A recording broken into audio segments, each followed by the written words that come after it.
berpendapat jika jodoh sudah tertulis di Lauhul Mahfuz, kenapa ada orang yang sudah berumur bahkan puluhan tahun tapi belum juga kunjung menikah? Apakah memang ada orang yang diciptakan tanpa pasangan, Ustaz? Kalau yang saya tahu ya, sebatas ilmu saya, sebenarnya semua orang itu ada jodohnya. Sebatas ilmu saya, tanda kutip. Cuma memang kadang-kadang kitanya yang rewel. Ya. Sering kali datang sinyal jodoh itu kita tolak semua. Siapa teman-teman di antara kita sini yang belum menikah? Yang belum menikah ya. Berapa kali peluang nikah antum datang? Tidak mungkin tidak pernah. Ada orang yang suka, ada yang tawarin anaknya, ada yang tawarin saudaranya. Tapi ini terlalu tinggi, saya mau yang lebih pendek sedikit. Ini terlalu putih, saya mau yang hitam sedikit. Oh ini terlalu kurus, tulang-tulang semuanya, saya mau yang gemuk. Apalah. Dia sendiri yang terlalu banyak rewel gitu. Karena Allah subhanahu wa ta'ala memberikan fitrah, dasarnya kita diciptakan untuk punya keturunan, kan gitu. Populasi manusia kan. Gak mungkin tidak ada interaksi biologis. Allah jadikan pernikahan sebagai syariat. Allah janjikan pahala besar di biologis. Allah jadikan amal jariah yang besar di anak-anak. Masa Allah buat orang tidak ada jodohnya? Kan gak mungkin. Harusnya connect dong, kan gitu. Cuma memang kitanya yang selalu nolak.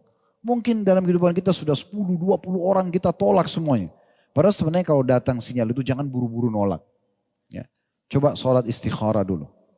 Saya juga menasihati begini bagi teman-teman yang masih jomblo ini, yang belum nikah, laki-laki atau perempuan.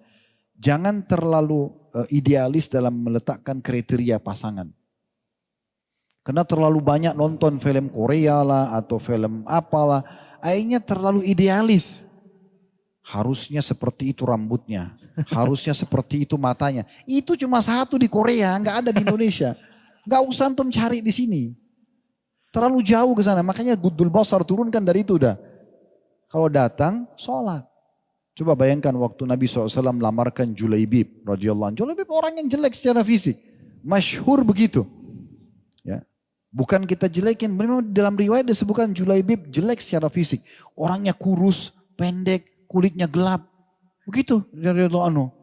Nabi SAW sangat mencintai beliau karena keimanannya. Sampai waktu dia meninggal mati syahid, ada 7 orang, 8 orang kafir terbunuh di sebelah dia. Nabi SAW menggendongnya sambil mengatakan, saya bagian dari dia bagian dari saya. Waktu masih hidup, Nabi SAW pernah datang ke rumah seorang wanita, orang Ansar dan melamar. Mengatakan, setelah salam saya ada hajat dengan anak perempuan kalian. Oh langsung mereka sambut meriah. Karena ini Nabi, siapa yang tidak mau terima lamarannya? Bahasa Nabi, saya punya hajat dengan anak perempuan kalian, berarti mau melamar.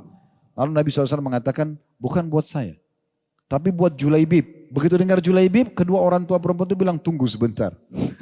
Nolak duluan. Karena terkenal Julaibib di Madinah jelek. Gitu secara fisik. Tapi perhatikan, yang kita perlu ambil pelajaran dari sikap anak perempuan ini. Perempuan ini terkenal salihah, cantik. Apa jawabannya? Wahai ayah dan ibu, dari belakang hijabnya ini, dia dengar suara Nabi SAW sebutkan, dia juga tahu siapa itu Julaibib. Dia mengatakan, apakah anda berdua mau menolak lamaran Rasulullah SAW?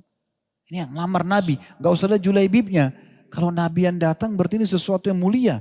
Kita lihat siapa yang datang merekomendasikan gitu. Maka nikahkan saya. Maka akhirnya menikah. Dan betul Allah berikan kemuliaan. Julaibib mati syahid. Kekurangan fisik ini akan hilang di dunia kan. Di akhirat kan akan sempurna. Kan kata Nabi SAW, semua orang dibangkitkan hari kiamat, perawakannya seperti Adam AS. Tidak lagi orang pendek, 60 siku ke langit, 27,5 meter. Jadi yang pendek-pendek ini gak usah khawatir, cuma di dunia. Nah iya, nanti kembali besar. Apa kata Nabi SAW? Wajahnya seperti Yusuf, bukan berubah kayak Nabi Yusuf, kayak kita sekarang tapi tampan sekali. Semua orang lihat suka, dan hatinya seperti Ayub, gak ada lagi orang jelek. Gitu kan? Gak ada lagi orang yang pemarah, yang pendendam, gak ada lagi. Semua orang baik di surga. Jadi cuma dunia doang. Orang yang memahami secara keimanan begitu. Dia terima tuh. Ada orang subhanallah di awal lamaran, di awal peluang langsung dia tangkap sinyal itu, langsung menikah. Udah bahagialah dia. Makanya jangan teman-teman bersangka buruk sama Allah. Ini sampai bahas masalah Lauhul Mahfuz jauh sekali di langit sana gitu. Kenapa di Lauhul Mahfuz tercatat berarti ada orang yang tidak dapat jodoh. Ini karena dia sendiri berkecamuk dengan pikirannya. Pertanyaannya kenapa antum tidak ya menerima sinyal. Jadi orang menikah itu sebenarnya teman-teman seperti sinyal makanan. Antum tiap hari lapar kan?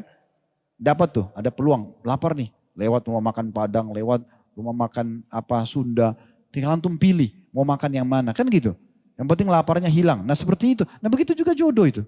Enggak sesulit yang dibayangkan. Yang penting kita sudah datang sinyal dari Allah SWT dan tidak melakukan hal yang haram, insya Allah itu adalah suatu petunjuk yang baik. Udah tinggal istikharah, minta sama Allah kemudahan, Allah mudahin menikah aja. Tentu saya tidak katakan kalau gitu Ustaz berarti kita nikah sama yang jelek-jelek saja. Enggak.